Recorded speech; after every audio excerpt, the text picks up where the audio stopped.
안녕하세요. 이준희 목사입니다. 22년도 하반기에 말씀을 내 안에 채우다로 여러분들을 찾아뵈었는데, 이번에 말씀을 내 안에 채우다 시즌2로 여러분들을 찾아뵙게 되어서 참으로 기쁘게 생각합니다. 이번 말씀을 내 안에 채우다 시즌2에는 102분이 함께 하십니다. 102분이 끝까지 나고자 없이 잘 마무리할 수 있기를 소망해 봅니다.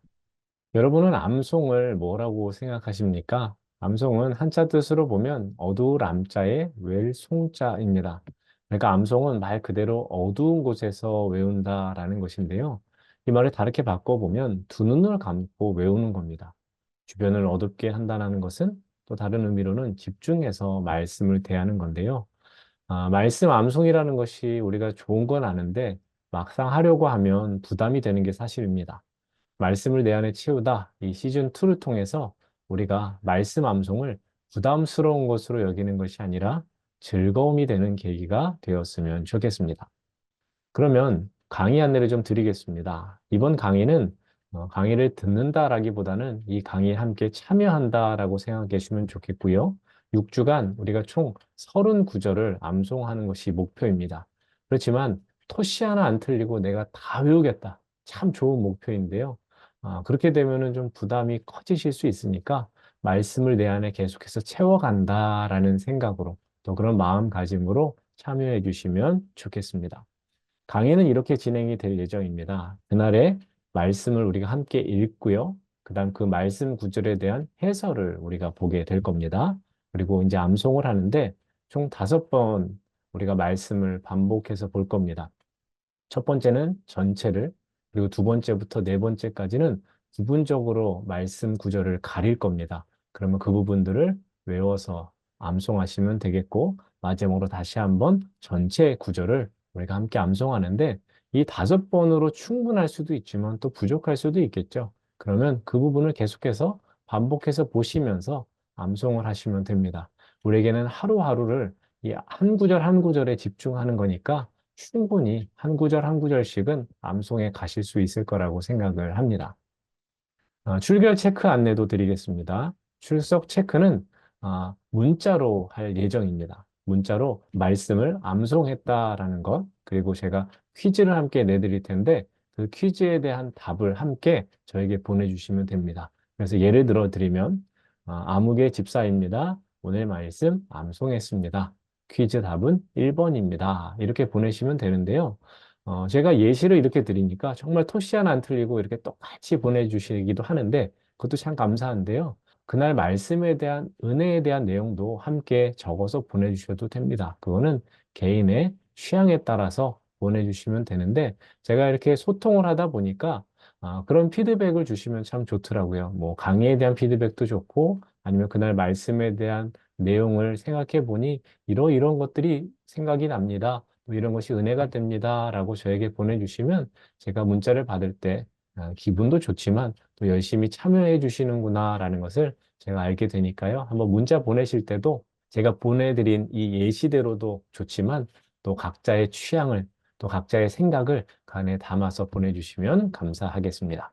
그럼 첫 번째 말씀입니다. 창세기 26장 22절입니다. 이삭이 거기서 옮겨 다른 우물을 팠더니 그들이 다투지 아니하였으므로 그 이름을 르호봇이라 하여 이르되 이제는 여호와께서 우리를 위하여 넓게 하셨으니 이 땅에서 우리가 번성하리로다 하였더라. 아멘. 오늘 말씀은 이삭과 관련된 것입니다. 이삭은 아버지인 아브라함이 죽은 뒤에 벨라 헤로이라는 지역으로 거처를 옮기게 됩니다. 그런데 그곳에 심한 흉년이 들어서 부엘라 헤로이를 떠나 다른 곳으로 가고자 했는데 처음에는 곡식과 물이 풍부한 애굽으로 가려고 했습니다. 그렇지만 하나님께서 애굽으로 가지 말고 여기에 그대로 머물라라고 하신 말씀 때문에 그 말씀에 순종해서 블레셋 사람의 땅인 그랄로 이사를 갑니다. 하나님께서는 그곳에서도 함께 하셨습니다. 그래서 이삭이 농사를 지으면 100배의 결실을 얻게 하시고 기르는 양과 소가 때를 이루게 하셨습니다. 한마디로 부유한 자가 되게 하셨습니다. 이런 이삭을 바라보는 블레셋 사람들의 마음은 질투와 또 부러움이 있었습니다. 그래서 그들은 이삭이 거주하는 곳의 우물들을 흙으로 메워서 막아버렸습니다. 사실 이삭이 확보한 우물은 아버지 아브라함 때 이미 확보한 것이기 때문에 그들이 무엇이라고 할 수 없는 것이었습니다. 그렇지만 블레셋 사람들은 자신들의 땅에 들어와서 점점 부유해지는 이삭의 모습이 결코 좋지 않았기 때문에 이삭의 우물을 메워 버린 겁니다. 더욱 상황이 좋지 않은 것은 누구도 이삭의 편을 들어주지 않았다라는 겁니다. 그저 떠나라고 할 뿐입니다. 이삭이 보여주는 행동이 그래서 우리가 주목해야 되는데요.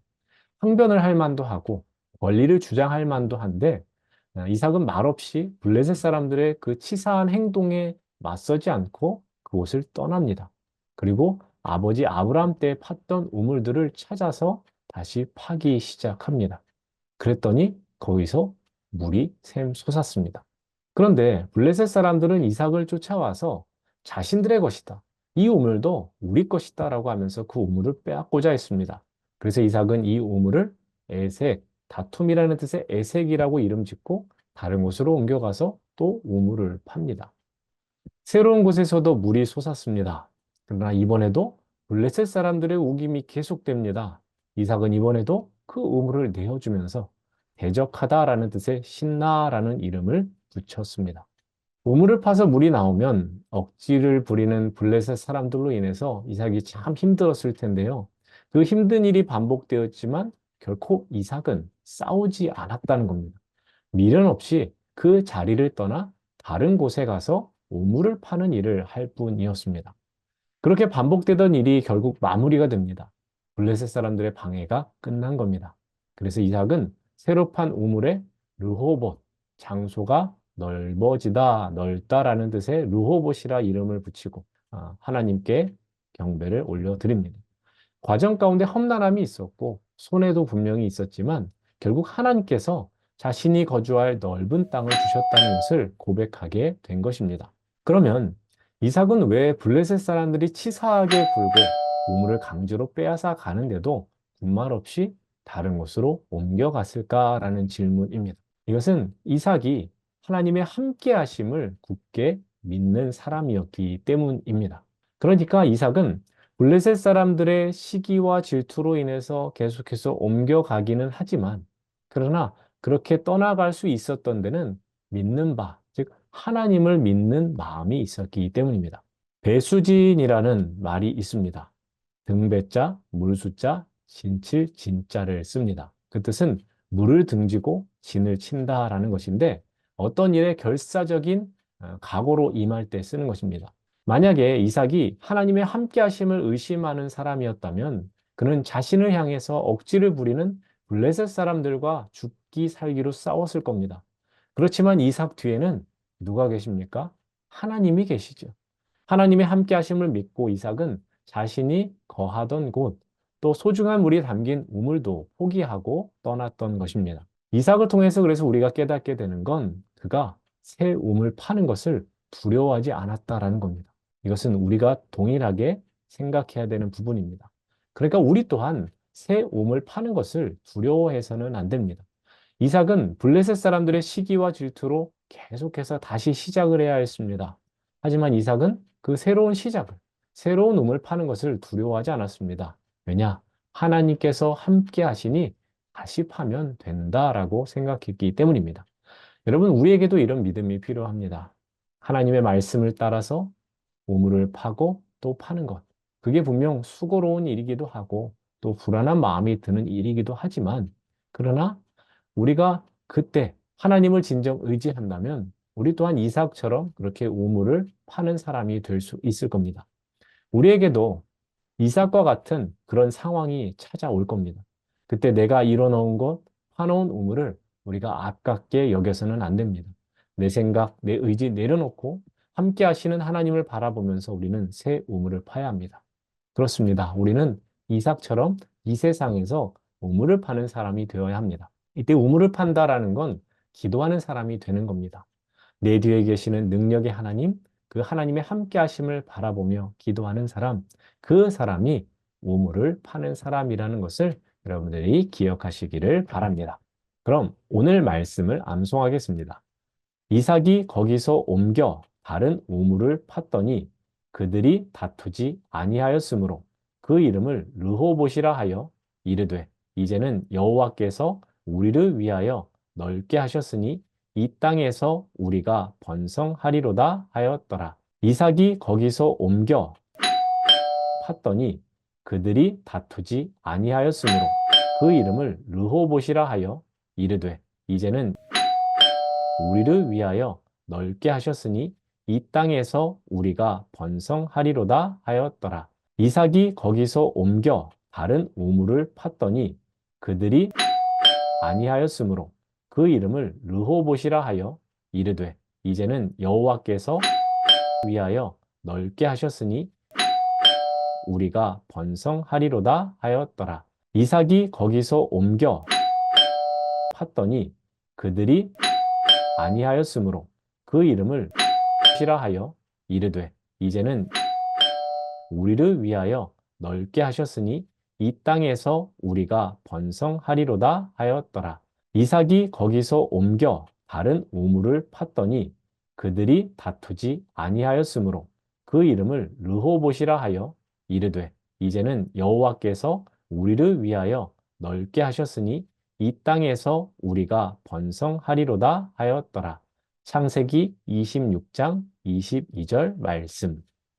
이 시간은 여러분이 들은 말씀, 또 암송하는 말씀에 대한 퀴즈의 시간입니다. 이삭이 블레셋 사람들에 맞서지 않고 계속해서 우물을 파고 또 팠습니다.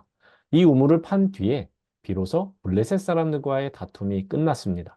장소가 넓음이라는 뜻의 이 우물의 이름은 무엇인가요? 1번 무리바, 2번 신나, 3번 르호봇, 4번 에색. 자, 그럼 오늘 퀴즈도 잘 풀어보시고 그 답, 그리고 암송했다는 메시지를 저에게 보내주시면 되겠습니다. 자, 오늘부터 시작된 이 말씀 암송 즐겁고 기쁘고 또 감사하게 계속해서 잘 이어가시는 여러분들이 되셨으면 좋겠습니다. 그럼 저는 두 번째 말씀 구절과 함께 내일 찾아뵙도록 하겠습니다. 감사합니다.